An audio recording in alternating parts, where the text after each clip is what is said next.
देख रहे हैं VS नेशन, आपका अपना Hindi news channel. VS nation में आपका एक बार फिर से स्वागत है। सेना ने शास्त्री की डिग्री को किया अमान्य। जी हां, इस खबर ने पैदा कर दिया है एक नया मुद्दा। अभी तक सेना में शास्त्री की डिग्री को मान्यता दी गई थी और उनकी भर्ती भी होती थी, लेकिन अचानक ये मुद्दा गर्मा गया है। यूपी में कई अखबारों में इसका उल्लेख हुआ है और कई जगह इसके प्रदर्शन भी हुए। वसई में भी दीवानेश्वर संस्कृत विद्यालय के आचार्यों ने इसका विरोध करते हुए प्रदर्शन किया। मूल रूप से धर्म गुरु होते रहे हैं और हिंदू धर्म गुरुओं के अधिकार के लिए या लोगों में शिक्षा वहाँ पर देने के लिए, वैदिक मंत्रों को बोलने के लिए शास्त्री और आचार्य लोगों की भर्ती होती रही है, जो कि वहाँ पर धर्म गुरु के पद पर कार्य करते रहे हैं। काफ़ी समय के पश्चात में या यह पहली बार ऐसा हो रहा है कि शास्त्री और आचार्य के डिग्री धारक लोगों को अमान्य घोषित कर दिया गया है, जबकि HRD मिनिस्ट्री के अंदर शास्त्री को BA के समकक्ष माना जाता है, आचार्य को MA के समकक्ष माना जाता है। यदि सेना के अंदर शास्त्री आचार्य जैसे विद्वानों का भर्ती नहीं होगा तो वहाँ पर धर्म की शिक्षा भला देगा कौन। और अखबारों में यह भी आ रहा है कि मदरसों की शिक्षा को वहाँ मान्य किया गया है और उन लोगों की भर्तियाँ ज़्यादा से ज़्यादा हो रही हैं। तो क्या सरकारें यह चाहती है कि हिंदू लोगों का वहाँ पर अधिकार खत्म हो जाए, या हिंदू धर्म गुरुओं की आवश्यकता नहीं है, वहाँ पर केवल मौलवियों और पादरियों की आवश्यकता है? सरकार अपने मंशा को स्पष्ट करे। तो आप इसकी निंदा कर रहे हैं, विरोध कर रहे हैं? हम इसकी निंदा करते हैं, पूर्ण रूप से निंदा करते हैं, क्योंकि हमने गुरुकुल में पढ़ाई किया है। गुरुकुल की सभ्यता, संस्कृति, वैदिक सनातन धर्म को मानने वाले हैं। तो अभी जिस भी सेना के अधिकारी ने ये घोषणा की है, ये जो है ऑर्डर दिया है, तो क्या उसके खिलाफ कार्रवाई होनी चाहिए? कार्रवाई बिल्कुल होनी चाहिए कि उन्होंने किस प्रमाण पर किया हुआ है, और उनकी कार्रवाई तो भारत सरकार करे या उत्तर प्रदेश सरकार उनके ऊपर करे। ये जो सिलसिला शुरू हुआ है ये खत्म होना चाहिए। यह जो भारत सरकार ने निर्णय लिया है यह विपरीत निर्णय है, क्योंकि संस्कृति ही भारत की धरोहर है और इसी के अनुसार सारे गुरुकुल चलते हैं। हमारे यहाँ कहा गया है कि यावत भारतवर्षम स्यात् यावत विद्य हिमांचलो यावत गंगा च गोदा च तावत नित्यम ही संस्कृतम। जहाँ तक गंगा और यावत भारतवर्षम स्यात् यावत विद्य हिमांचलो, जहाँ तक हिमाचल प्रदेश और गंगा कश्मीर तक जो है सब जगह है, ये भारत की संस्कृति है। इसलिए मैं चाहता हूँ कि इस पर विचार करें, भारत सरकार भी करे और राज्य सरकार भी करे। और ये पूर्ण रूप से पहले भी मान्यता थी। इसके पहले भी सेना में एक धर्मगुरु होता था जो एक स्नातक ही होता था, उसके पहले की डिग्रियां मान्य नहीं की जाती थी, क्योंकि शास्त्री जो है BA के समकक्ष और MA आचार्य MA के समकक्ष, ये हम लोगों के जो डिग्री है उसमें भी स्पष्ट करके दिया है। तो इसे जो है सेना के प्रमुख ने कैसे इसे अमान्य घोषित कर दिया? तो आपको क्या लगता है इसके पीछे का क्या हो सकता है कि उन्होंने अब इसके पीछे क्या मंशा है? हो सकता है कि वो अपना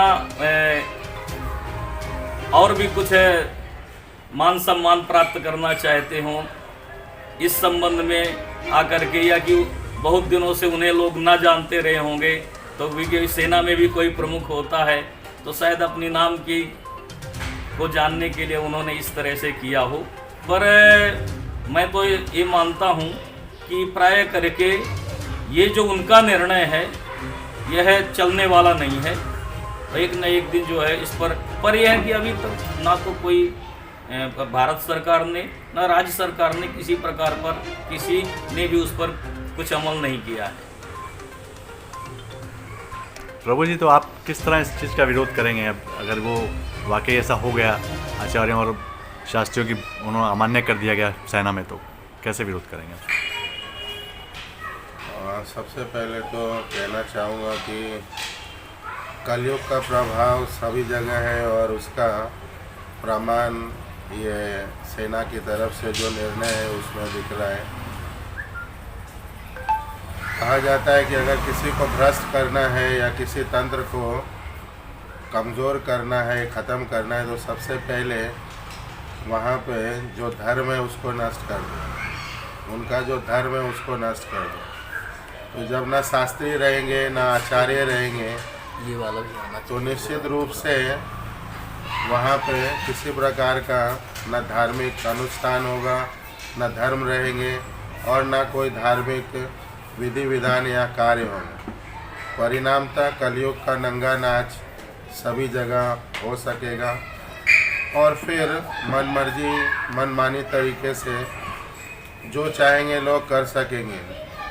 और ये हम जैसे सनातन धर्म को मानने वाले लोग, जो सनातन धर्म में जिनकी आस्था है, विश्वास है, जो उसको बढ़ाना चाहते हैं, जो उनका विस्तार चाहते हैं, उनके मुंह पे एक थप्पड़ जैसे ये कदम है। तो इसमें बहुत देर ना करते हुए सभी सनातन धर्म के लोगों को, संस्कृत जिनका प्राण जैसा है, संस्कृत पूरी दुनिया की भाषा है और संस्कृत ही एक ऐसी भाषा है जो पूरे भाषाओं की जननी भी है, और संस्कृत एक ऐसी भाषा है जिसमें सबसे ज़्यादा शब्दकोश है। तो इन भाषाओं को जब तक नष्ट नहीं करेंगे, इन भाषाओं के जानकारों को जब तक निकाल के बाहर नहीं करेंगे, ये धर्म तो अपना प्रभाव रखेगा। तो यही सब कारण है कि सेना में इस तरह के गलत निर्णय को लिया गया है। ज़रूरत है कि देर ना करते हुए सभी सनातन धर्म के लोगों को, संस्कृत पढ़ने वाले और उसमें विश्वास रखने वाले लोगों को, और जितने भी शास्त्री हैं, आचार्य हैं, महात्मा हैं, यहाँ तक कि साधु संत समाज को, सबको एकजुट होके इसका पुरजोर विरोध करना चाहिए बिना देर किए हुए। मैं बार बार कह रहा हूँ कि देर होने से समस्या अपने आप बहुत बड़ी हो जाती है। तो बिना देर किए हुए हमें इसमें सरकार के पास जाना चाहिए, विरोध करना चाहिए जगह जगह, और इसके लिए जो कुछ भी करना है कर सकते हैं। तभी हम अपने शास्त्री को, आचार्य को, धर्म को, संस्कृत को, सनातन धर्म को बचा सकते हैं और हमारा जो हक है उसका हम लड़ाई लड़ करके अपना हक ले सकते हैं। अन्यथा मूक दर्शन बन के हम लोग बस अपने ऊपर जैसे सदियों से अत्याचार सहते आए हैं, ये भी सहना पड़ेगा, जो हमारी कमजोरी होगी। बहुत धन्यवाद। बताइए भाव साहब, क्या लगता है इसका विरोध करेंगे तो क्या वापस हो जाएगा वो जो निर्णय लिया गया? कल मैं घर पे बैठा था, अचानक कुछ लोगों का फ़ोन आया कि सेना ने यह बोला कि हमारे देश के जो शास्त्र, संस्कृत, हमारे आचार्य लोगों को सेना के धर्मगुरु में न लिया जाए। मैं बोलता हूँ, इस देश का सबसे बड़ा सेना कौन होता है? हमारे संस्कृत के ऊपर कुठारघात करने वाला।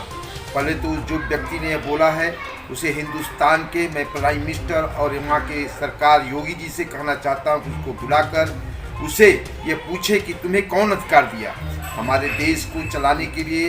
उनको सेना में भर्ती किया गया हो, सेना के लोगों को हमारे देश की रक्षा करने के लिए उनको रखा गया है। देश की रक्षा करें, न कि हमारी संस्कृति पर कुठारघात करें। अगर ऐसा उन्होंने बोला है तो मैं ये विश्वास दिलाता हूँ कि हमारे देश के साधु संत और असंख्या जितने भी आचार्य और संस्कृत के हमारे विद्वान हैं और जितने भी संपूर्णानंद संस्कृत विश्वविद्यालय के हमारे प्रोफेसर हैं, इन सब चीज़ों को लेकर हिंदुस्तान में एक बगावत करें और बगावत करके दिखा दें कि हम हिंदुस्तान के लोग संस्कृत पर विश्वास करते हैं, अपनी संस्कृति संस्कृत से जुड़ी हुई है, हम सनातन सेना के हैं, हम सनातन धर्म को स्वीकार करते हैं। अगर ऐसा उन्होंने कोई आक्रोश बना करके हमारे देश को, हमारे युवा लोगों को भड़काने की कोशिश करते हैं तो हम 21वीं सदी के हम सेनाओं, अपने हिंदू सेना जो हमारी ताकत है, हमारे बच्चे हैं, उन लोगों को भी आह्वान करता हूं कि आप लोग ऐसी एक क्रांति पैदा कर दो जो हिंदुस्तान के अंदर हमारी संस्कृति को विध्वंस करने की जो ये तुष्टीकरण की नीति चल रही है देश के अंदर, इसको खत्म करें और हमारी संस्कृति का बढ़ावा दें। इतना ही कहना चाहता हूं, इससे ज़्यादा कहना ही हमारा